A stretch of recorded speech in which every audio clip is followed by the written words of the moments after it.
Like करिए, subscribe करिए और बेल आइकन को दबाना बिल्कुल मत भूलिएगा, ताकि फौरी तौर पे नोटिफिकेशन आपको मिल जाए जब भी हम एक नया वीडियो रिलीज करें। जय हिंद। मैं आता हूं सुबोई खान साहबा के पास। सुबोई जी, आपने सुना कि आरजू जी ने क्या बोला। मैं आपसे कुछ पूछना चाहता हूं। प्रियंका गांधी जी का कमेंट आया था बीच में। प्रियंका कह रही थी कि लड़की साड़ी पहने, हिजाब पहने, बिकनी पहने, उससे हमें कोई फर्क नहीं पड़ता। नहीं, फर्क तो किसी को भी नहीं पड़ता, जिसको जो पहनना है पहने, लेकिन हर चीज की एक जगह होती है। मैं आपको उदाहरण देता हूं, फिर मैं सवाल पूछूंगा। अगर किसी की अनफॉर्चुनेटली, भगवान ना करे, किसी के यहां कोई मौत हो जाती है, किसी की डेथ हो जाती है, स्वर्गवास हो जाता है किसी का, जब आप जाते हैं मिलने के लिए, तो जाहिर सी बात है, आप जब क्रिमेशन में जाते हैं तो हमारे यहां रिवाज है कि सफेद कपड़े पहनकर जाते हैं। एक अंडरस्टूड सी चीज है, एक जाहिर सी बात है, अंडरस्टूड सी चीज है। दूसरी चीज है कि मैंने यह देखा कि कुछ मुस्लिम कैडेट्स ने कुछ साल पहले केस फेस करा था कि हमें एनसीसी में दाढ़ी उगाने की जरूरत है। उस वक्त भी पाकिस्तान ने बहुत बोला था, पाकिस्तान के लीडर्स ने, जबकि पाकिस्तान की पूरी कैबिनेट क्लीन शेवन है। ना फवाद चौधरी की दाढ़ी है, ना शेख साहब की दाढ़ी है, ना इमरान खान की दाढ़ी है, ना शाह महमूद कुरैशी की दाढ़ी है ना। मुझे तो किसी की दाढ़ी दिखाई नहीं दी वहां पे, सब क्लीन शेवन है, लेकिन दे सपोर्ट द बियर्ड। मैं आपसे एक बात पूछना चाहता हूं एज अ मुस्लिम लेडी।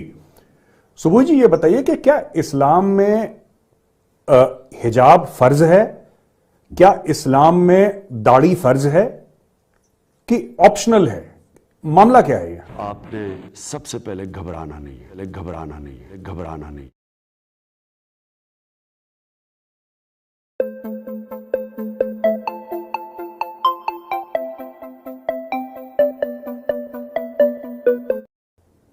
जी, बहुत अच्छा सवाल पूछा है आपने गौरव जी।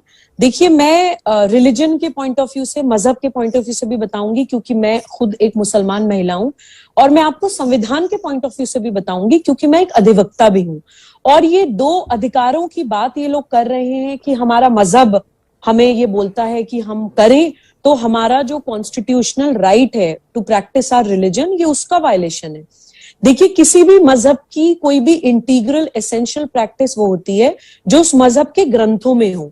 जिस वक्त वो मजहब बन रहा हो, उस वक्त जो कोडिफाइड एक लॉ बनती है उस मजहब की, उस वक्त कैटेगोरिकली मेंशन्ड होना चाहिए कि आप ये करेंगे तो आप मुसलमान हैं। जैसे ये लोग एक एक्सक्यूज ले रहे हैं कि अगर सिख टर्बन पहन सकते हैं तो हम हिजाब क्यों नहीं कर सकते। सिख संप्रदाय में, सिख पंथ में कैटेगोरिकली मेंशन्ड है कि उनको केश रखना है, उनको टर्बन करना है, वो उनकी कोडिफाइड लॉ है एज पर देयर रिलीजन।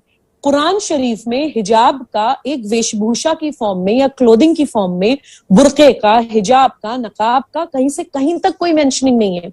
बार बार जितने भी इस्लामिक स्कॉलर्स हैं उनसे पूछा जा रहा है कि आप एक भी वर्स कुरान की बताइए।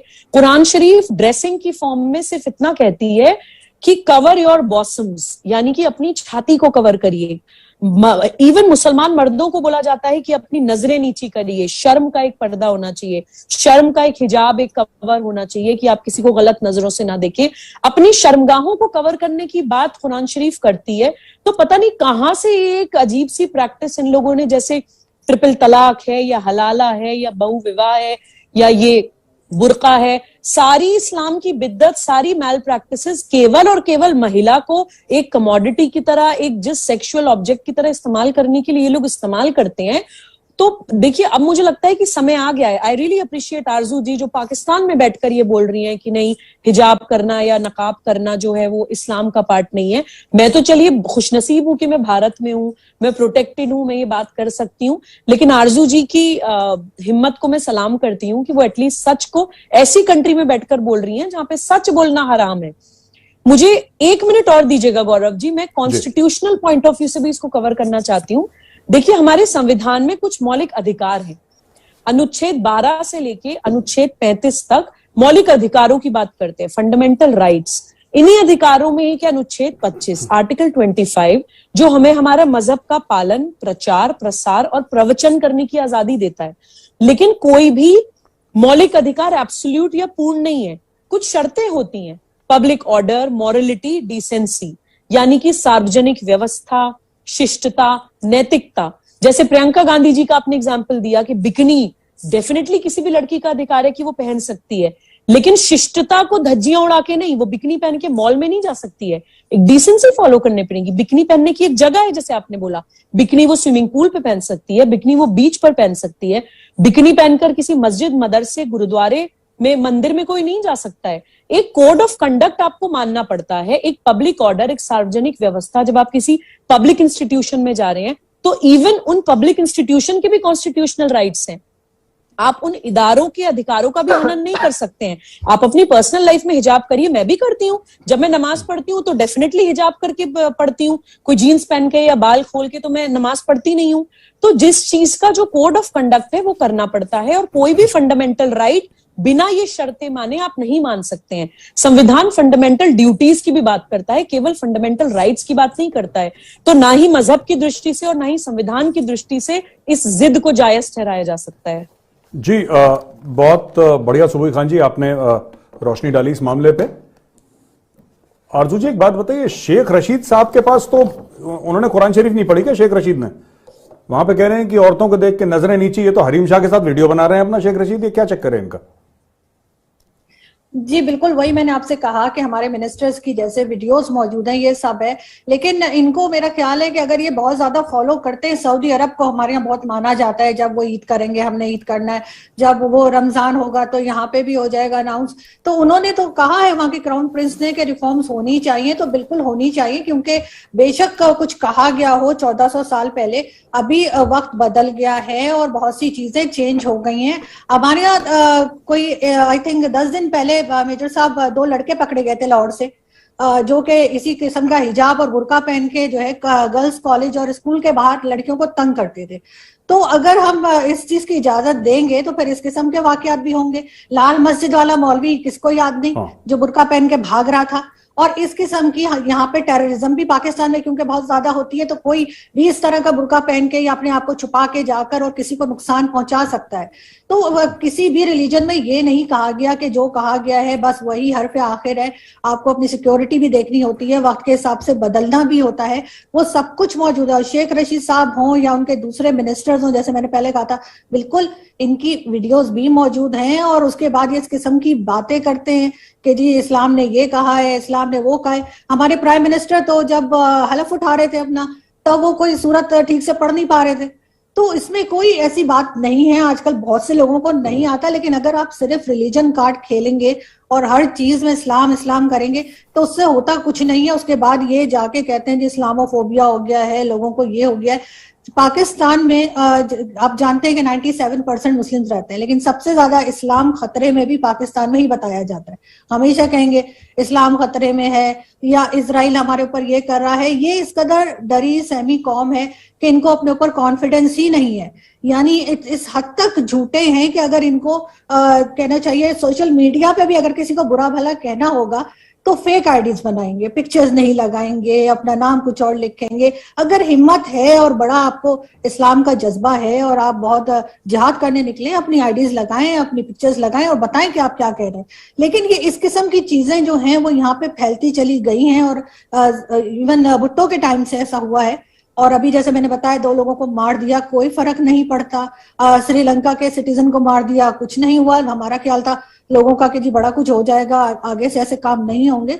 लेकिन यहाँ पे ये चीज मुसलसल हो रही है। और अब ये जो है हिजाब को लेकर एक नया तमाशा है। लेकिन हमारे पंजाब के जो एजुकेशन मिनिस्टर हैं, उन्होंने भी बीच में कहा था कि एक तो को एजुकेशन नहीं होगी छोटे बच्चों के साथ। उसके बाद उन्होंने ये भी कहा था कि लड़के जो है वो व्हाइट सी टोपी जो होती है वो पहने और लड़कियां स्कार्फ बांधे। उसके ऊपर भी एक हंगामा हुआ यहाँ पर और फिर उस चीज को रुकवाया गया। लेकिन जरूरत इस बात की है कि इस चीज को यहीं पे रोका जाए। अगर इसको बढ़ने दिया गया तो फिर ये किसी के भी काबू में नहीं आएंगे।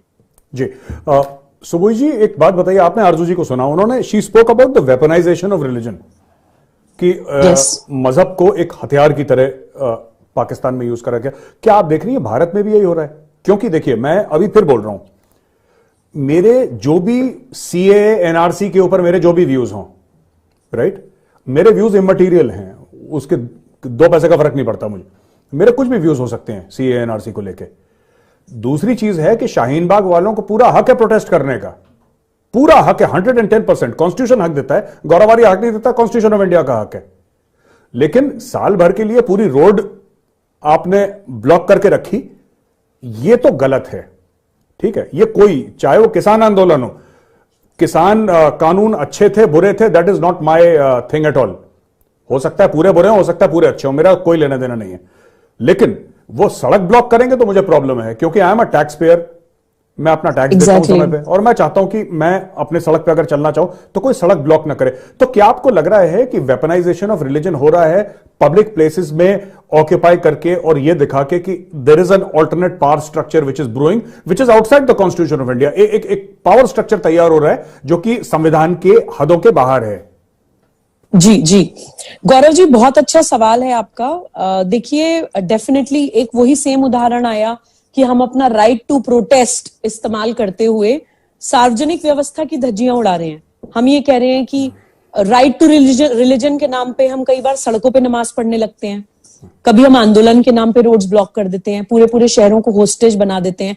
तो संविधान का देश में बहुत ज्यादा दुरुपयोग हो रहा है, और सबसे ज्यादा दुख इस चीज का होता है कि रिलीजन के नाम पर हो रहा है।